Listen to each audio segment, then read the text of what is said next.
Ilang mga kababayan, magandang umaga po sa lahat. So, ilang mga kababayan, magandang umaga po. Nanay, tangapik ka. Doon din ako pero asa nagmakakuha ko ba man ang maglong akaro.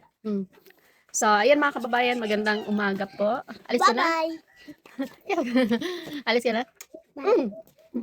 Bakit Ikaw, kinikis ka ba ni Ninita?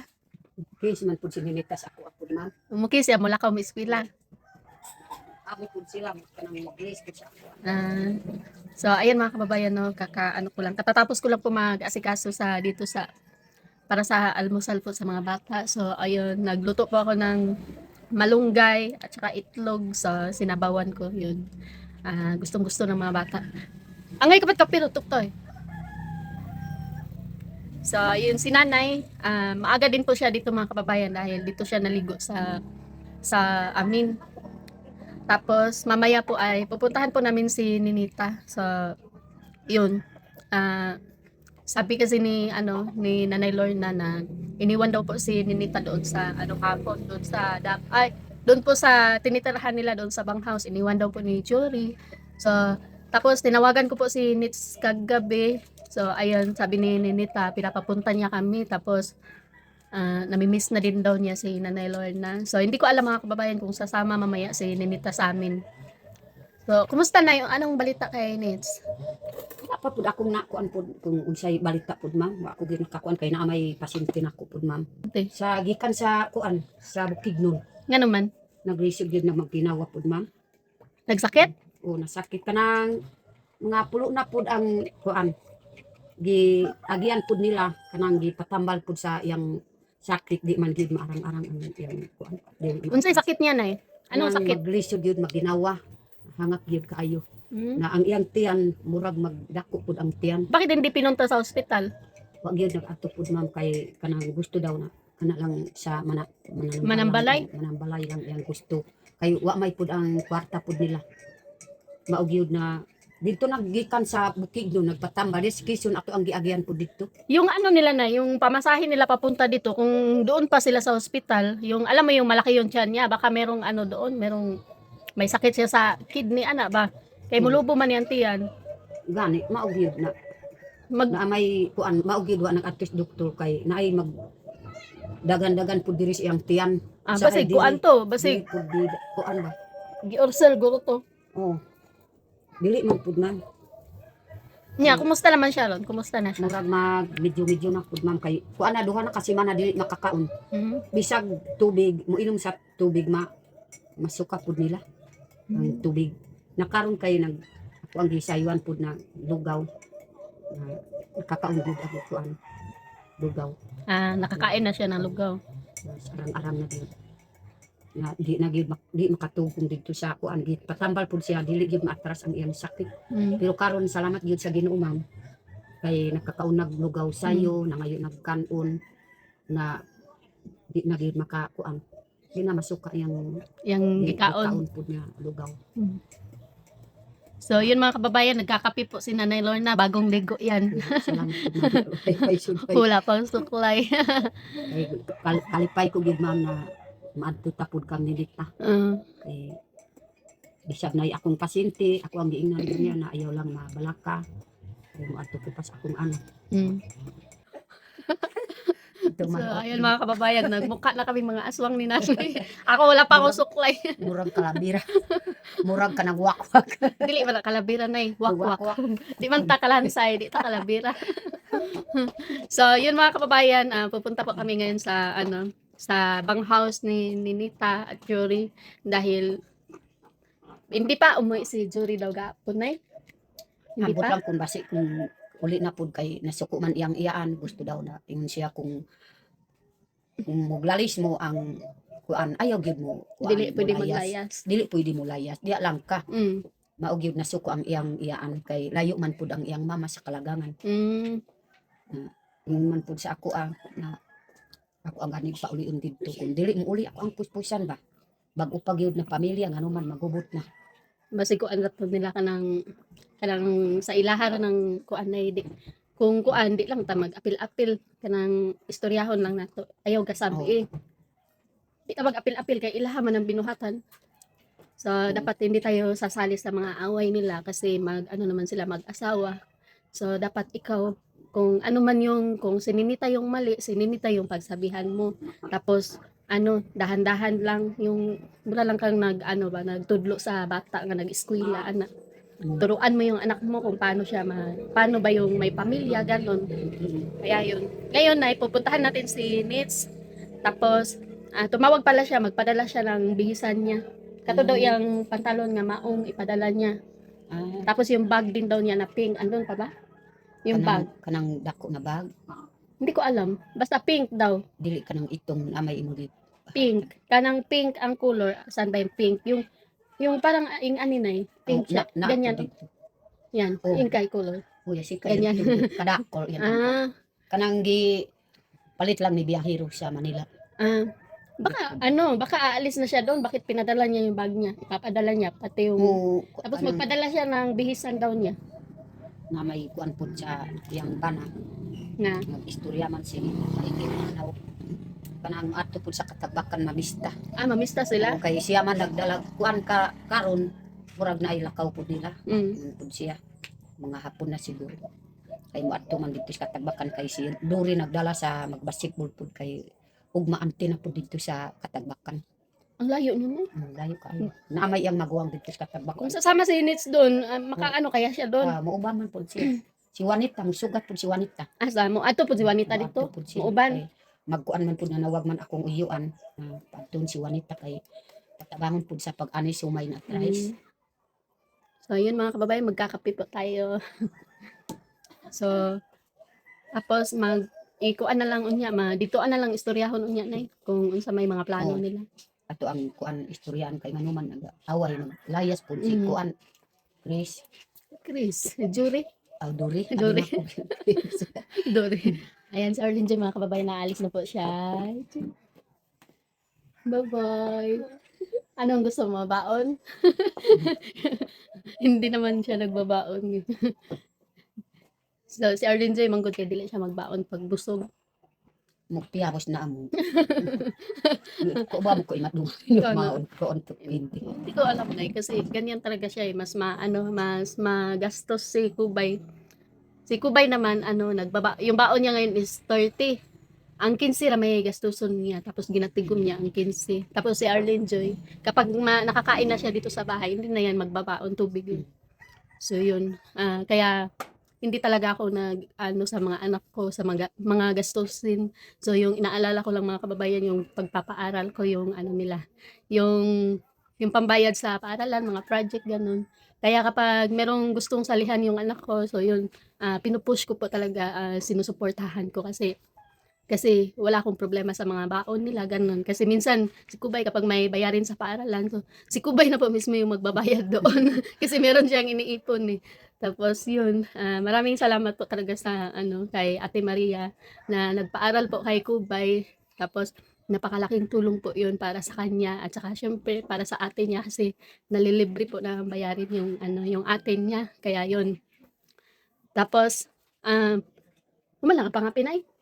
Pamahaw na lang. Pamahaw na lang daan na may kuan mo kaon gana. Kamunggay itlog. Pagkukan na lang di ako. Napay ka nung Dito sa kaldero na ayaw na. Tapos may dyan, may kami kagabi. Pag makakuan makaapas kayo ng pagsisir na mga pangandam na kananay. Maglawag pa ko baboy ito na. Hindi naman kayo makakaalis kung wala to. Kaya di man ta complete to. Muna. So yun mga kababayan, pasensyahan niyo po yung paligid namin. So kahoy po kasi yung gamit namin kaya maitim po yung nasa paligid. So yun, baka tayo. Tapos, meron tayong ulam dito na nagsugba mang isda gabi eh. Dala na yun. Wow! Ama ikala? Tapos yung kinakain kasi namin na yan, bigas mais. Tapos kanina lang kami nagluto ng bigas kasi naubusan kami ng bigas mais. Kapag Approve. Nay, masarap ba yung ulam mo ngayong almusal? sarap. Parang kulitan. Pag ginamot lang para mas ma-feel mo yung ano, Wow. yung kinakain mo. So ayun, wala na si Ninita, si nanay na lang yung pinapakain ko Ako dito na sa lang bahay. saraw-saraw dito sa abuhan.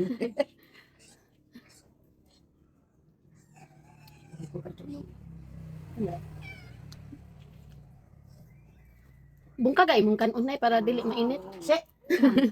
Wala ka gilawgan imong bak ay kuan. Miming.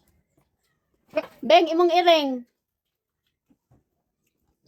So yun. Aman si tatay ron. Dito si Bilog nagtulog karong pa ulit. Na iyang umangkon diya na Sino magbantay ng ano ngayon, mga Mamay. bata? Dili mo eskwela sa rin? eskwela karon. Mo eskwela siya. Pa-eskwela ha jud taron. Mamahaw pas diri. Ni ano nay nag-monitor ko sa kuan sa background sa bata sa eskwelahan si Ray about kay Ray. Tapos sabi ni ma'am, ano, mabilis siya matuto magsulat. Sabi ni teacher. So, yun. Yung teacher kasi ni Ray, mga kababayan, is ano, teacher ko rin siya dati. Kaya ayun. Ako yung pinakaunang naturuan niya noon kami. Kami kugos pat siya Mm. kuno nga nabot yun maestra. Oo.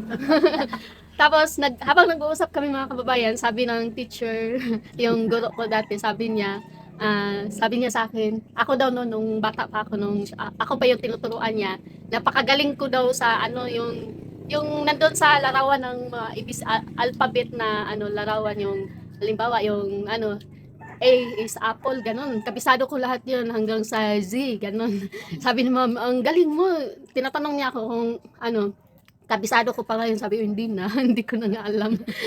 Hindi ko na alam mag-ABCD. Sabi ko kay ma'am. Tapos sabi ni ma'am, kasi nung ano daw, medyo nakalimutan ko na kasi na kasi nung ano daw, daycare pa lang daw ako, marunong na daw ako magbasa, sabi ni ma'am.